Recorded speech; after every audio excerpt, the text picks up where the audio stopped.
The meaning of life for Sartre isn't something hidden or something you must discover far away. It's something softer, more immediate, something you create slowly, quietly, simply by existing in the world. Tonight, you'll hear a few stories drawn directly from Sartre's real writing. But first, take a breath. Let your shoulders loosen. Let the night fall gently around you. There is nothing you must do. Just exist and rest. Chapter 1. The Waiter. It is late evening in a quiet Paris cafe. Outside, the city has begun to settle, the hum of traffic thinning, the night air cooling, the sky deepening into a soft velvet blue. Inside, the world feels warmer.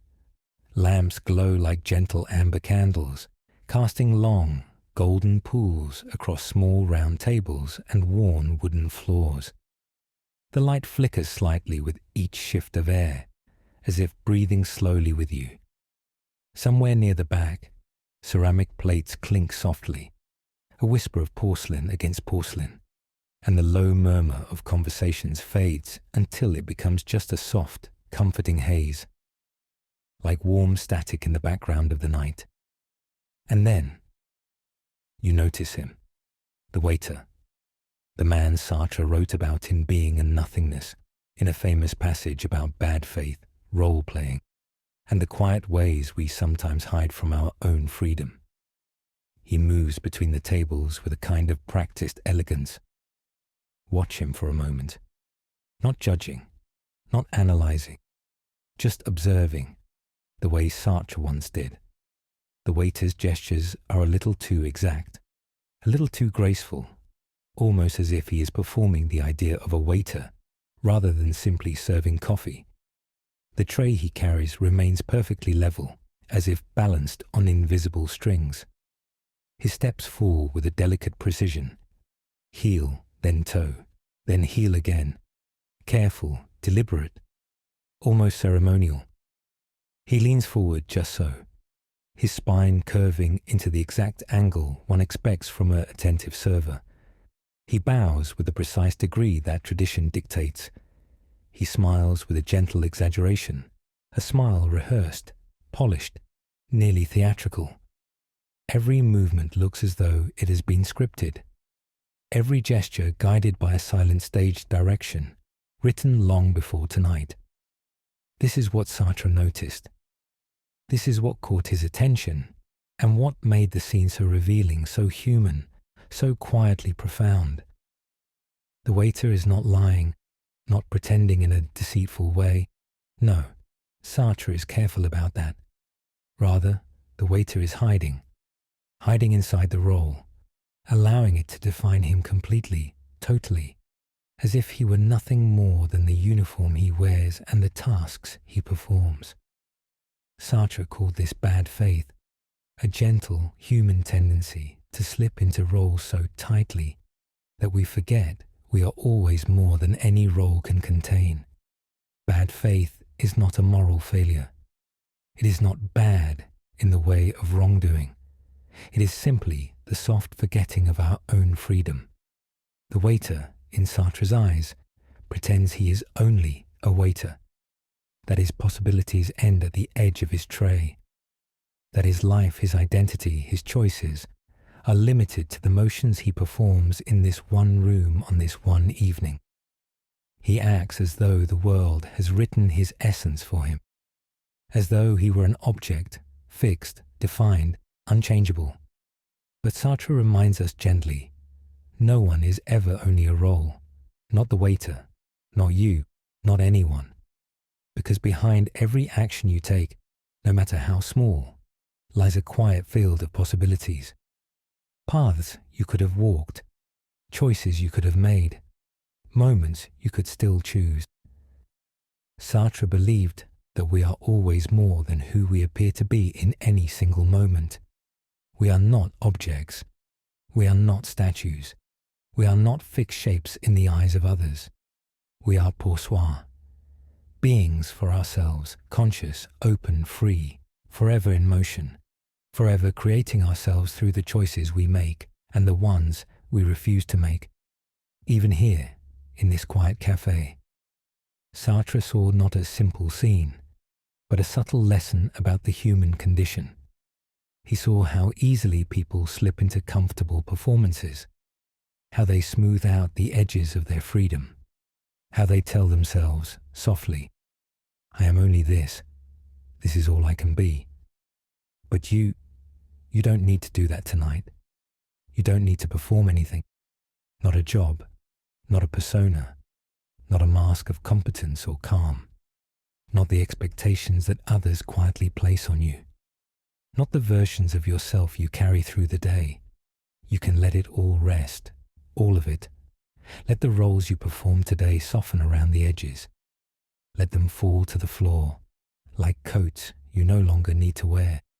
For a moment, you are simply here, breathing, existing, drifting in the warm glow of a Paris night that belongs only to you. The waiter moves past your table again. You watch him glide through the soft amber light, and in his motion, in the choreography of his role, you understand the reminder: you are never only the role you play. Even when life feels narrow, even when days feel repetitive, even when you feel boxed in, defined by obligations, duties, expectations, titles, labels, you are more than all of them. You can always step back. You can always step out. You can always rest. The Paris cafe quiets a little more. A door closes softly in the distance. Someone pays their bill and slips into the night. The waiter pauses, just for a breath. He looks out the window, and for a moment he too seems to remember that he is more than the part he is playing. The cafe grows quieter now. The sounds fade into something softer, gentler, as though the night itself is pausing to breathe with you. But instead of focusing again on the waiter directly, let us drift outward into the ideas that ripple from this single scene.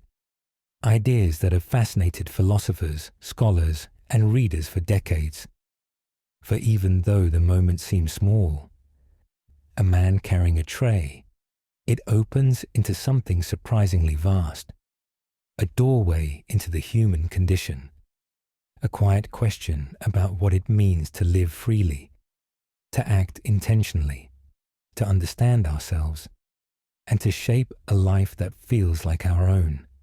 And so we linger here a little longer, not inside the scene but around it, listening to the voices of those who have studied this passage and traced its implications with care. Let their thoughts drift to you slowly, softly, like leaves floating down a river at night. Many decades later, philosophers like Thomas Flynn and Christina Howells, both respected interpreters of Sartre's work, would return to this passage. They pointed out that the scene has endured because it captures something both simple and profound. How easy it is to drift into identity as something fixed, solid, unchangeable, even though Sartre insists that our nature is always in motion. Flynn once wrote that the beauty of the waiter example is that it shows how bad faith is rarely dramatic. It doesn't require lies or deception or existential crises. It is subtle, ordinary, a gentle slipping into routine, a forgetting of possibility. And in this forgetting, something about the meaning of life can grow quiet, muted, as though covered by dust. The scholars do not say this with alarm, but with a kind of thoughtful calmness, a recognition that we all experience this soft narrowing from time to time. Tonight, the lesson arrives to you not as criticism, but as a gentle reminder that meaning comes not from roles alone, but from the awareness that you can always step outside them and breathe. Other thinkers, particularly those drawn to existentialism, later reflected on this scene and found in it a subtle question. If a person becomes too attached to a role, Does the role begin to shape the meaning of their life more than their own choices do? Philosopher Bertrand Russell, though not an existentialist, once commented more generally on the danger of letting routines harden into identity. While he did not write about Sartre's waiter specifically, commentators have noted that Russell's warnings about the tyranny of custom echo the same human concern, that a person might let habit define the boundaries of their inner life. Similarly, Simone de Beauvoir, who knew Sartre more intimately than anyone, wrote passages in The Ethics of Ambiguity that many scholars believe reflect a kind of companion thought to the waiter story. She suggested that when people cling to roles to escape the weight of freedom, they risk losing sight of their ability to project themselves into the future, to shape meaning through action, to remain open to possibility. She did not use the waiter image, but her caution about fleeing freedom harmonizes quietly with Sartre's example. And yet Beauvoir always spoke with compassion. She understood that people cling to roles not out of weakness, but often from exhaustion, fear, or social pressure. And so the philosophical implications of the waiter story do not drift toward guilt or blame. They drift toward awareness, gentleness, and the hope that we might see more clearly the small freedoms still available to us. Several modern scholars, such as Jonathan Weber, whose work on bad faith is widely respected, argue that the waiter example is not about hypocrisy or about failing to be authentic in any definitive sense. Rather, they say it highlights the tendency to imagine oneself as determined, as though life has been shaped completely from the outside. Weber explains that for Sartre, bad faith appears when a person treats themselves as though their identity were carved in stone instead of written in motion. And so, the waiter example invites a gentle recognition that a human being is always more than any description of them, even when the descriptions are flattering, even when they are familiar, even when they feel safe.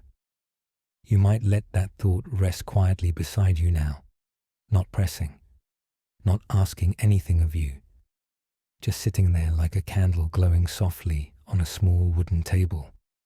The wider implications of this simple scene reach into the heart of existential reflection, because if the waiter is absorbed so completely into his role that he forgets he is anything more, then the question arises, softly, where in your own life have you felt the pull toward becoming something fixed, something defined, something simpler than the complexity that lives quietly inside you? And again, there is no judgment here, only curiosity, only openness. The philosophical reflections from those who studied Sartre tend to suggest a comforting insight. A person can rediscover their sense of possibility at any time, even after years of routine, even after long stretches of obligation, even after moments where life feels narrow or predetermined. Freedom, in Sartre's view, is not a loud declaration. It is not dramatic. It does not need fireworks or grand gestures. Sometimes it begins in the smallest of recognitions. I am more than this moment, even if you choose to remain exactly where you are. Even that choice is quietly yours. And this sense of gentle ownership, this soft reclaiming of your own openness, begins to hint at something like meaning. Not the meaning of life as a grand answer, but meaning as something lived, breathed, felt. Something shaped slowly through the recognition that you remain a being in motion, a being with future, a being with possibility, a being who can always turn, even slightly, toward a life that feels a little more your own. The waiter story has been analyzed, debated, and interpreted by many thinkers, but most agree on its quiet, essential message, that a life gains meaning not from the roles we play, but from the awareness that we are never only those roles. We are the consciousness behind them, the choosing agent within them, the being who can ask at any moment, what do I want my life to be? You don't need to answer that tonight. You don't need to decide anything.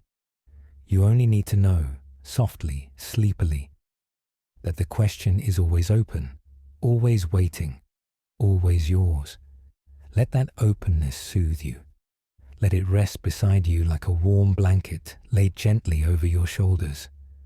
And when you are ready, you may drift deeper into the night, knowing that possibility has not left you. It is simply sleeping beside you. Chapter 2. The Absence of Pierre. Nothingness. It is late afternoon in Paris. A grey, silvery light hangs low in the sky, the kind of soft illumination that appears just before evening settles in and the day begins to loosen its hold. The city feels quieter than usual, not silent, never silent, but subdued, as though wrapped in a gentle, reflective haze. You push open the glass door of a modest café on the Boulevard Saint-Germain. There is no warm amber light here, no golden glow. Instead, the place is washed in a muted blue-grey softness, like dusk lingering indoors. Chairs stand in careful rows. A small group speaks in hushed tones near the back. A spoon taps lightly against a ceramic cup. 1, 2, 3 taps, then falls still again. You enter with a purpose. You are meeting someone specific, someone Sartre once looked for on a day exactly like this. Pierre. This is the scene Sartre describes in Being and Nothingness when he writes about nothingness, not as a mystical void and not as a philosophical abstraction, but as something we encounter in the most ordinary moments of life. You step inside and your eyes begin to search the room. There are familiar faces, regulars, strangers, shopkeepers. A man leaning over a newspaper, a woman stirring her drink mechanically, a couple sharing quiet conversation, but none of that matters right now. Your attention is narrowed, tuned, focused entirely on the person you expect to find, and this is where the scene becomes Sartrean. Because as your gaze sweeps the café, moving from table to table, what you are actually noticing is not who is there, but who is not. Pierre.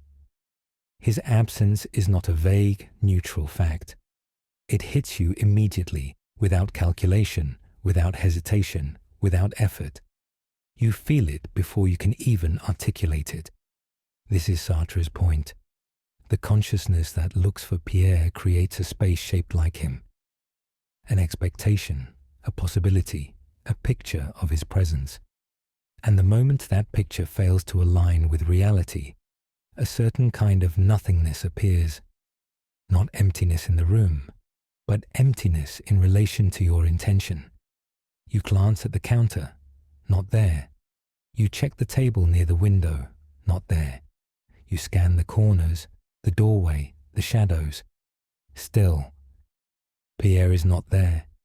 And strangely, this absence feels fuller than the presence of any stranger. Sartre insists that this feeling, this sudden hollowing, is not something the world gives you.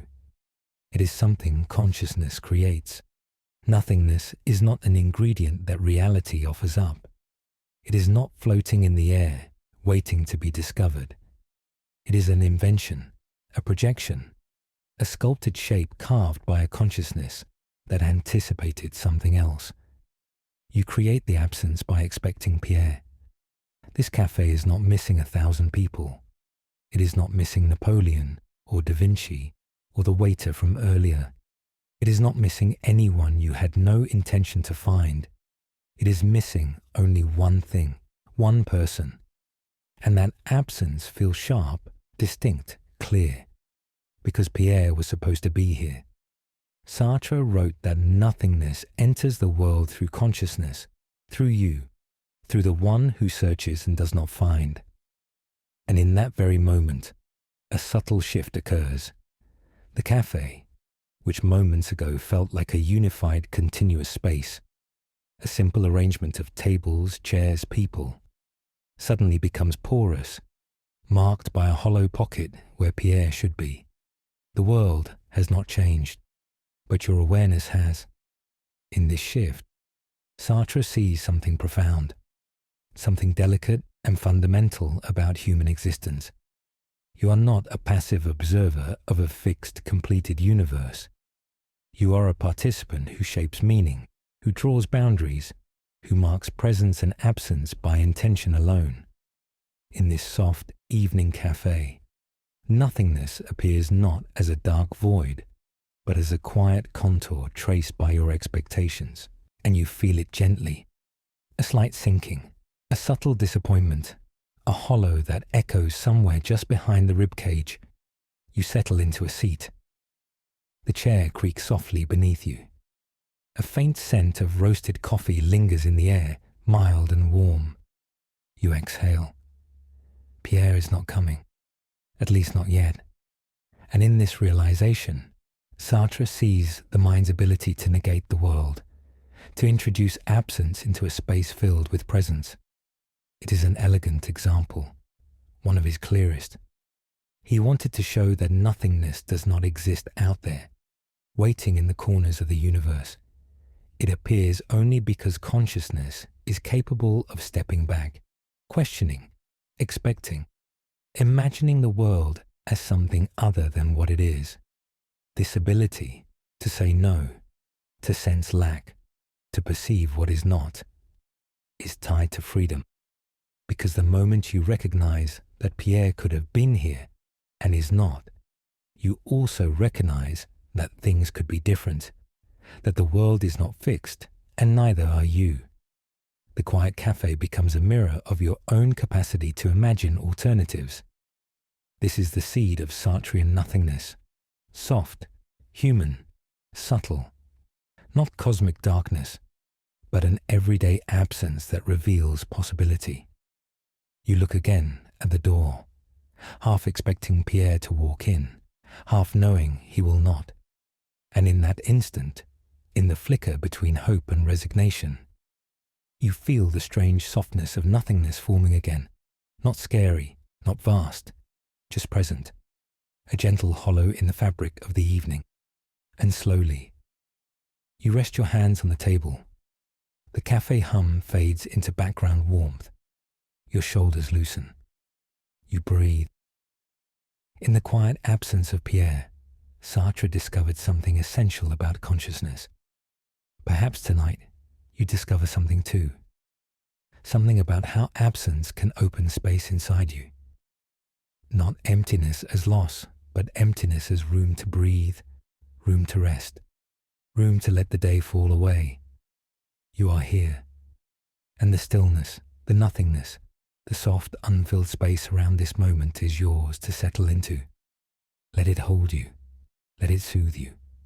Let it quiet every corner of your mind. Tonight, in the gentle absence of Pierre, you are allowed to drift. Imagine now that some time has passed since you stepped into that cafe in search of Pierre. The room has faded out of view, and the moment has dissolved into the quiet flow of memory. Yet something of it remains. Not the decor, not the faces, not even the thought of Pierre himself. What lingers is subtler, quieter, deeper. The strange way that a person's absence can shape the world just as strongly as their presence. This is what fascinated Sartre. This is what made the scene so much more than a simple disappointment or a missed appointment. For him, Pierre's absence was not a void. It was experienced as a kind of presence of non-being, a way consciousness reaches into the world and reshapes it. And you may notice, as the thought settles gently, that other philosophers have been struck by this same phenomenon. The way a missing figure can fill a space with a kind of silent pressure. Let's rest with these ideas for a moment. Sink into them. Let them drift around you like soft dusk. Martin Heidegger, writing before Sartre, never used Pierre as an example, but he did explore something deeply connected: the way absence reorganizes our experience. When a tool breaks, Heidegger says, it suddenly becomes conspicuous. Its unavailability reshapes the entire situation. The world reconfigures itself around what is no longer usable. Sartre pushes this further. In Pierre's absence, the world reconfigures around a person who is not even there. Heidegger showed how objects announce themselves when they stop functioning. Sartre showed how people announce themselves by not appearing. Both reveal something gentle but striking. The world is not fixed. It breathes with our expectations. It bends around our concerns. It shifts when someone we look for is not found. Let that thought rest in your mind like a pebble settling into soft sand. Maurice Merleau-Ponty, Sartre's contemporary and sometimes critic, believed that perception is always directed. We never simply see, we seek. So when you step into a cafe and look for Pierre, your vision is shaped by that seeking. Your eyes skim the room in a particular pattern. You look past faces that aren't his. You bypass figures that don't match his outline.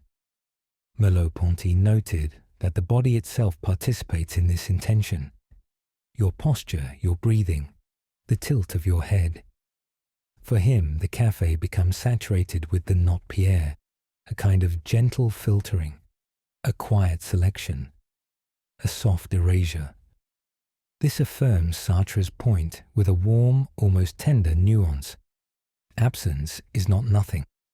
It is the world rearranged around what we hope to find. Let that settle. Later, analytic commentators, often approaching Sartre with caution, have wondered, is the experience of Pierre's absence a metaphysical claim? Or is it simply a psychological observation? These scholars argue, gently and carefully, that Sartre is describing a phenomenon with two layers: the physical world, in which Pierre is simply not present; the lived world, in which Pierre's absence stands out because consciousness looks for him. Some philosophers, like A.J. Ayer or Gilbert Ryle, would say Sartre overstates the metaphysics but captures something true about how we search for meaning. Their critique does not diminish the insight. It rounds it, softens it, helps it breathe. Because even if the cafe contains only chairs, tables, and strangers, the experience contains something else. Your expectation forming a shape that the world quietly refuses to fill. A gentle lesson in human meaning. More recent thinkers, Dan Zahavi, Dermot Moran, and others, suggest that the Pierre example shows something fundamental about consciousness. Consciousness is always oriented toward possibilities, toward what could be, toward what should be there but isn't. Pierre becomes a horizon, a direction, a soft expectation stretching into the world. When he fails to appear, the horizon collapses, and that collapse is felt, not as despair or drama, but as a small shift in the fabric of experience, a subtle fold in awareness. This view deepens Sartre without contradicting him. Absence is a kind of presence, a structure in the mind, attention, a line of intention drawn into the world and left gently unfinished. What this means for you, in the quiet of the night, all these philosophers, Heidegger, Merleau-Ponty, Beauvoir, the analytic critics, the modern phenomenologists, help illuminate a single, soft truth. When you look for something or someone, you project a possibility into the world. You extend a hope. You draw a quiet sketch of how things might be. When the world does not match that sketch, you feel the outline of absence. Not painfully, not dramatically, simply, distinctly. It is a reminder that you are not a passive observer. You participate in the world by intending, by imagining, by hoping, by looking. Pierre's absence shows that consciousness is never empty. It is always reaching. always shaping, always awaiting. And perhaps, as you relax deeper into the night, you may sense the comfort in that. Your mind does not merely record the world. It gives it meaning, through presence, through absence, through the gentle space between the two. Let that awareness settle softly. Let it drift. Let it fade into the quiet of the evening. You are here. And even in stillness, your consciousness carries its own quiet light.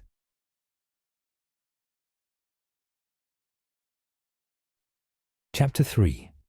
The Gaze. Evening has slipped gently into night, and the world outside has grown quieter, cooler, more still. Tonight, the setting is different. A quiet, open courtyard behind an old Parisian building. Stone tiles underfoot. A wide, dim sky above. Shadows stretching softly along the ground. The hush of distant footsteps echoing faintly through the long corridor behind you. You're alone here. Or at least, it feels like you are. A single lantern hangs from an iron bracket on the wall, casting a muted pool of light that wavers gently whenever the night breeze moves through the space. It makes the shadows dance, slow and soft, like silhouettes drifting in half-sleep. You breathe in the calmness, letting the air settle inside you, letting your shoulders fall, letting the day slip away one quiet moment at a time. And yet, something changes, almost imperceptibly, a subtle shift in the atmosphere. Like the faintest tension in the air, barely there but enough to stir you softly from the quiet stillness you had begun to sink into. You turn your head. At the far end of the courtyard, near the entrance to the stairwell, someone has appeared. Not close, just a distant figure standing beneath a dim overhead bulb. Someone, watching, not staring, not glaring, not intruding, just present, and looking in your direction. It is this moment, this tiny, delicate shift in awareness, that Sartre used to introduce one of his most influential ideas in Being and Nothingness. The gaze, what he famously called the look, le regard. For Sartre, this sensation of being watched, even gently, from a distance, by someone who may not intend anything at all, reveals something fundamental about what it means to exist as a conscious being among other conscious beings. Before the figure stepped into the courtyard, your world was simple, quiet, contained within your own perspective. Your thoughts moved freely. Your body rested easily. You existed in what Sartre called being for itself, a fluid, inward-directed awareness. But the moment another person's eyes touch your direction, something shifts. You become aware not only of yourself from the inside, but of yourself as seen from the outside. A tender, human self-consciousness awakens. You feel your posture, your position, the tilt of your shoulders, not because you chose to, but because another presence has quietly illuminated you from beyond your own perception. Sartre wrote that this moment, this awakening under the gaze, reveals a simple truth. The presence of another person turns you into an object in their world, not permanently, not entirely, but momentarily. You shift from pure subject to something visible, something perceived, something that exists in the field of another's awareness. You feel it now, even as you breathe gently in the courtyard. The subtle sense that your existence has gained a new angle, a new dimension, a new surface. The figure in the distance is not threatening. They are simply there. Perhaps they are waiting for someone. Perhaps they're lost in their own thoughts. Perhaps they haven't even truly noticed you. But their presence has created a small, shimmering ripple in the still pool of your solitude. And this ripple is the heart of Sartre's insight. The look is not about judgment. It is not about threat. It is not about conflict. It is about the instant you realize that you can be seen, not understood, not evaluated, not defined, just seen. And in that moment, you exist in a slightly different way. Sartre gave a simple example. Someone looking through a keyhole at a scene the world was not meant to witness, only to hear footsteps behind them and suddenly feel the warm flush of shame, the awareness of themselves as a visible being. The shame was not moral. It was existential. It came from the realization that someone else could see them, and therefore could see them as something. The gaze carries that quiet transformative power. Even here, in this soft night, in this gentle courtyard, with a stranger standing far away, the meaning is the same. You are no longer only subject, you are also object, a being who exists in the world of another being. But this is not frightening. Not tonight. Tonight it is simply a reminder of your depth, your complexity, your layered way of being. The distant figure shifts slightly, a small movement, barely visible in the dim light, and then turns away, walking slowly toward the staircase.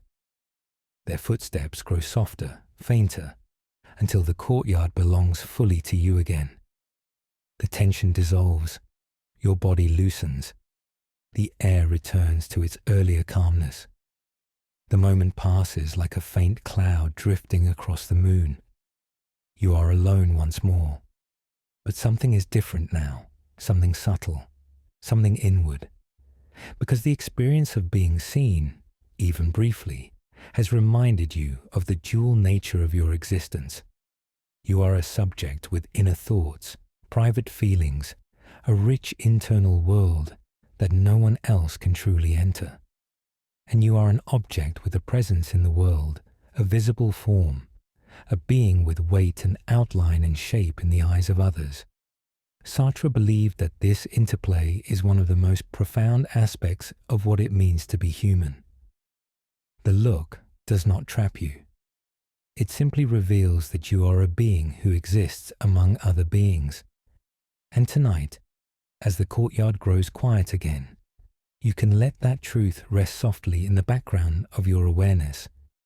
You can let go of the need to manage how you appear to anyone. There is no gaze now, no eyes upon you, no sense of being observed. You are free to return to the gentle privacy of your own existence. You may breathe deeply again. Let your shoulders soften. Let the night hold you with quiet neutrality. The stone tiles beneath your feet are cool and grounding. The lantern light flickers softly on the walls around you. There is no gaze here, only peace, only presence, only the soft, open space of being with yourself. You are here, unobserved, unfixed, uncontained.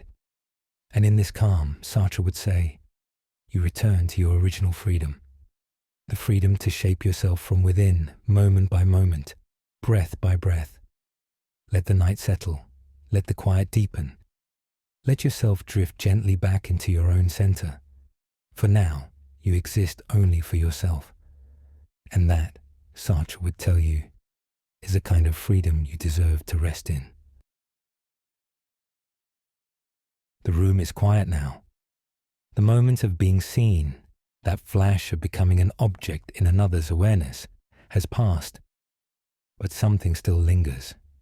A kind of philosophical afterglow, a soft trembling of ideas that continue long after footsteps fade down a corridor. The gaze, for Sartre, is never just a look. It is a transformation, a sudden shift in the architecture of consciousness, a reminder that we are not sealed off worlds, but beings whose self-understanding expands and contracts under the presence of others. And after Sartre published Being and Nothingness, that single insight, the moment when someone else's eyes turn you into a thing in the world, sent long ripples across 20th century thought. Tonight, let's drift slowly through those ripples, not in a hurried or academic way, but in the same soft, late-night rhythm that moves the mind toward rest. Let the philosophers gather like quiet silhouettes, speaking gently, each one deepening the meaning of the gaze without ever disturbing the peace of this hour.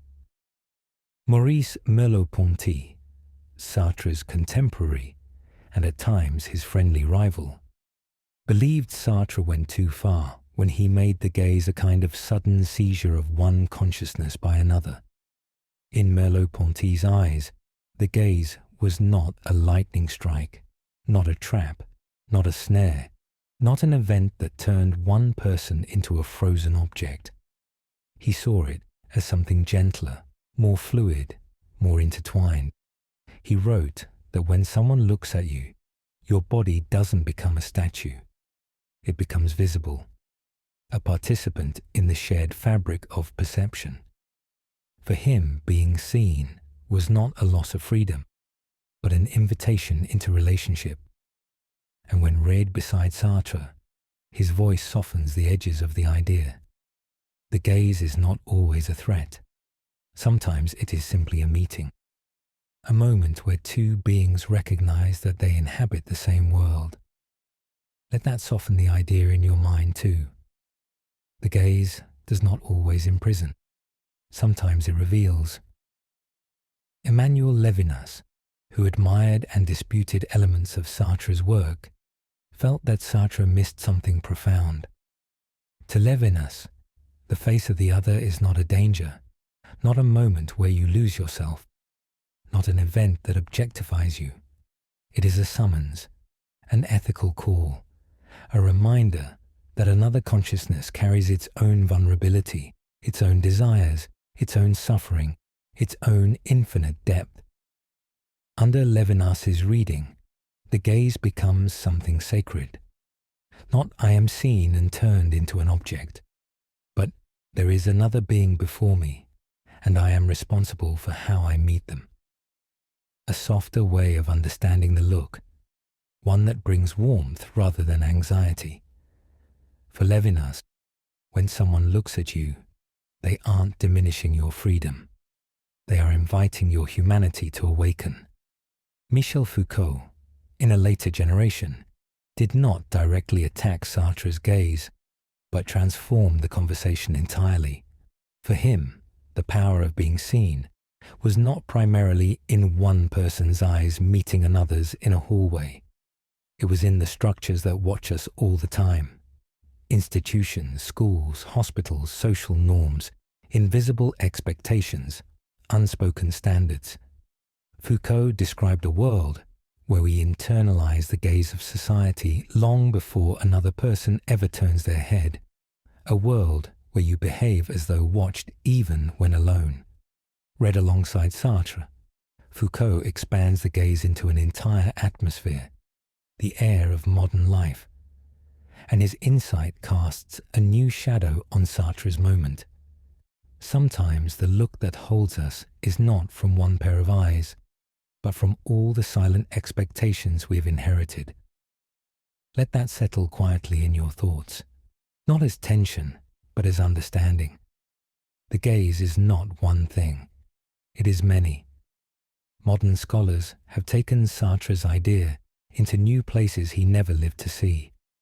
Some note how social media creates a constant, ambient gaze, an imagined audience always watching, always judging, even when no one is actively looking. Others observe that the gaze now includes cameras, algorithms, and digital mirrors that turn lives into performances even in private spaces. And some suggest that Sartre's original insight, that being seen feels like becoming an object, is more relevant now than ever before.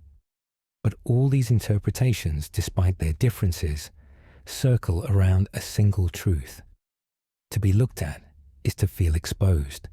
And in that exposure, we learn something profound about what it means to exist with others. Let the philosophers fade now, their voices dissolving into the quiet of the night. What remains is a gentler truth about the gaze, not a threat, not a weight, but a reminder that being seen is part of being human. Sartre showed the moment. Others revealed its depth. And together, they whisper that every glance carries meaning, but not a meaning you need to hold right now. Let that thought settle lightly, warm, soft, effortless. Breathe. Let the edges of the world blur. Let the idea of the gaze drift away. Chapter 4. The Girl in the Cafe. The evening settles quietly over the small Parisian cafe. Not the one with the waiter you once watched. A different place. A softer light. A gentler hush. Here shadows gather in the corners like folded velvet. Glasses shimmer faintly on small round tables. The low hum of passing cars drifts in from the street as if the night itself were breathing slowly. And in a secluded corner, half hidden beneath the glow of a single hanging lamp, sits a young woman. Sartre once wrote about her, not as a character in a story, but as a moment that reveals something subtle, something fragile, about how we sometimes treat our own freedom as if it were too heavy to hold. Across from her sits a man. His voice is warm, soft, confident in a way that fills the space between them. He leans forward slightly, his hand inching across the table until it finally reaches hers. His fingers rest lightly on the back of her hand, not gripping, not forcing, just touching. A gesture suspended in the air between possibility and expectation. And she does not move. Her hand remains there quiet, still, as if she has momentarily stepped out of herself and left only the outline behind. This is what fascinated Sartre, this precise hesitation, this delicate pause in consciousness. She knows the man's gesture is loaded with meaning, that it implies desire, decision, consequence. She feels the warmth of his hand on hers. She senses the direction everything is moving. But she lets her hand become, for a moment, like an object, something passive, something neutral, something that is simply there. She is not rejecting the gesture. She is not accepting it. She is suspending it, delaying the moment where she must choose, and in choosing, claim her own freedom. Sartre called this a gentle form of bad faith. Not a lie, not manipulation, but a soft refusal to acknowledge the full weight of the situation. She treats her hand as though it belongs to someone else, as though it is not bound up with her freedom, her responsibility, her future. But beneath the surface, Sartre sees something important. She knows. She is fully aware of the meaning of the moment. Her hesitation is not ignorance. It is a quiet way of postponing freedom, a way of letting the world decide before she decides for herself. Look closely at her face, the faint smile, the distant eyes, the way she leans back slightly into the soft wooden chair. It is not coldness or indecision or fear. It is the fragile human wish to be desired without yet having to choose, to be wanted without yet shaping what comes next. Sartre believed that we often try to escape the sharp edges of our own freedom by slipping into neutrality, pausing the world just long enough to avoid the responsibility of choosing who we are. The girl is not weak. She is not wrong. She is not foolish. She is simply human, hovering in the quiet space between being chosen and choosing. Minutes pass. The warm lamplight flickers. The soft murmur of the cafe gathers around her like a gentle tide. And finally, almost imperceptibly, her fingers move. A small motion, a tiny shift, but enough. She withdraws her hand, not abruptly, not dramatically, just enough to say, "This moment belongs to me. This choice is mine." And the man across from her feels the air change. He sits back. He understands. Sartre's point is not about romance, not about love, not about the man at all. It is about the quiet, trembling moment where a person recognizes that they cannot escape freedom by pretending to be an object. We are always choosing, even in silence, even in hesitation, even in the soft stillness of a Parisian night. And the girl in the cafe reminds you gently, your choices are yours, even when you delay them. Your freedom is yours, even when you try to set it aside. Tonight, let that truth be soft. Let it settle lightly, without pressure, without demand. You are free, quietly, calmly, beautifully free, to shape your life in the smallest, kindest motions. And for now, you are free to rest. The night grows quieter now. Let everything you've heard settle softly, like dust in warm lamplight. The waiter showed you how easy it is to slip into roles, to forget your freedom inside the smooth repetition of a day. He whispered that you are always more than the part you play. Pierre's absence revealed the strange, gentle power of nothingness, the way the spaces we expect to be filled open into possibility. The world is shaped as much by what is missing as by what is there. The gaze showed you how you become aware of yourself through the eyes of another, how fragile and luminous it is to be both subject and object in the same moment. And the girl in the cafe reminded you that even hesitation is a choice, that every quiet pause contains the soft tremble of freedom. Now, let these ideas breathe together. For Sartre, the meaning of life is not something waiting in the world, hidden like a secret to uncover. Meaning is something you create, gently, moment by moment, in the way you choose, the way you act, the way you lean into your own freedom without hiding from it. There is no fixed path, no essence you must fulfill, just this open space before you, this quiet, unfolding night. And in that space you are free to shape yourself, to decide who you are, to become. Let that truth soothe you, not as pressure, but as permission. You are not defined. You are not trapped. You are not finished. You are a being in motion, writing the meaning of your life with every small, gentle step. Now breathe. Let the room darken at the edges. Let all roles loosen, all expectations fade. You are free, even here, even now, to simply rest. And as you drift towards sleep, remember, the meaning of life is the meaning you make with the quiet freedom of your own existence.